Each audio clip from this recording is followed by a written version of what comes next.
വയനാടിന് കൈത്താങ്ങാവാൻ പാലട പ്രഥമൻ ചലഞ്ചുമായി വണ്ടൂർ നിയോജക മണ്ഡലം യൂത്ത് കോൺഗ്രസ് കമ്മിറ്റി. സംസ്ഥാന കമ്മിറ്റി നിർമ്മിക്കുന്ന 30 വീടുകളുടെ ധനശേഖരണാർത്ഥമാണ് ചാലഞ്ച് നടത്തിയത്.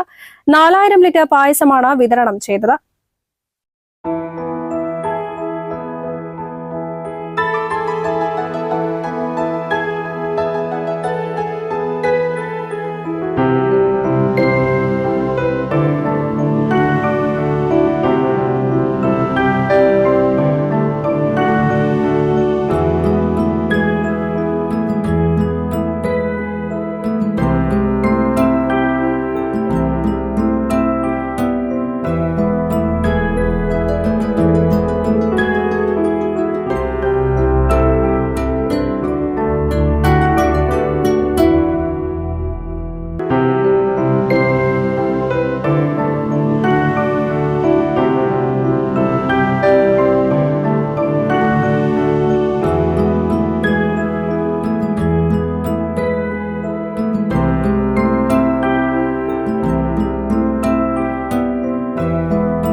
പുളിയക്കോട് KT കൺവെൻഷൻ സെന്ററിലെ അടുക്കളയിൽ 6 ചെമ്പുകളിലാണ് പായസം തയ്യാറാക്കിയത്.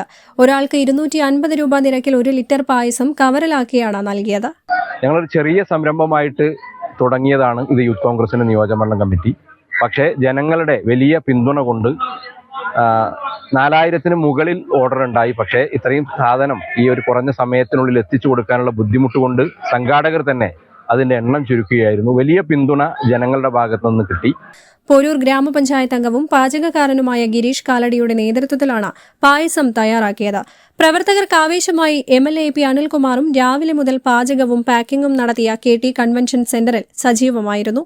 വയനാട് ദുരന്തത്തിൽപ്പെട്ടവർക്ക് വീട് വെച്ച് നൽകുന്ന സംസ്ഥാന യൂത്ത് കോൺഗ്രസ് കമ്മിറ്റിക്ക് ചിലപ്പോൾ ആദ്യമായി തന്നെ ഇത്രയും അവർ ആവശ്യപ്പെട്ടിട്ടുള്ള ഇതിനു വേണ്ടിയുള്ള തുക നൽകുന്ന നിയോജകമണ്ഡലം വണ്ടൂർ നിയോജകമണ്ഡലമായിരിക്കും എന്നാണ് ഞാൻ കരുതുന്നത്. അതുകൊണ്ട് തന്നെ വണ്ടൂർ നിയോജകമണ്ഡലത്തെ യൂത്ത് കോൺഗ്രസ് കമ്മിറ്റിയെ ഞാൻ പ്രത്യേകം അഭിനന്ദിക്കുവാൻ ഈ സന്ദർഭം വിനിയോഗിക്കുകയാണ്. കഴിഞ്ഞ ദിവസം രാത്രി 7 മണി മുതലാണ് പാചകം ആരംഭിച്ചത്. ഇന്ന് രാവിലെ 6 മണിയോടെ തുടക്കമായ പാക്കിംഗ് 9:30 പൂർത്തിയാക്കി. നേരത്തെ ഓർഡർ എടുത്ത നിയോജക മണ്ഡലത്തിന്റെ വിവിധ ഭാഗങ്ങളിലേക്ക് പ്രവർത്തകർ പായസം എത്തിച്ചു നൽകി. ജില്ലാ പഞ്ചായത്ത് അംഗം KT Ajmal, Vijesh Nechikkodan, P Shijimol, Arakkal Zakir Hussain, Lijesh മുത്തായി, P Suhail, റഹീം മൂർക്കൻ, EK Aflah, Ismail Mampally, CP Siraj, K ഷംജിദ, K Shamil, CT Shibili, P Nizam തുടങ്ങിയവരുടെ നേതൃത്വത്തിൽ 200ഓളം പ്രവർത്തകർ ചാലഞ്ചിന്റെ വിജയത്തിനായി പ്രവർത്തിച്ചു. News bureau, Wandoor. തലമുറകൾ സാക്ഷ്യം വഹിച്ച വിശ്വസ്ത പാരമ്പര്യവുമായി PAK Gold and Diamonds. Most trusted gold. PAK Gold and Diamonds.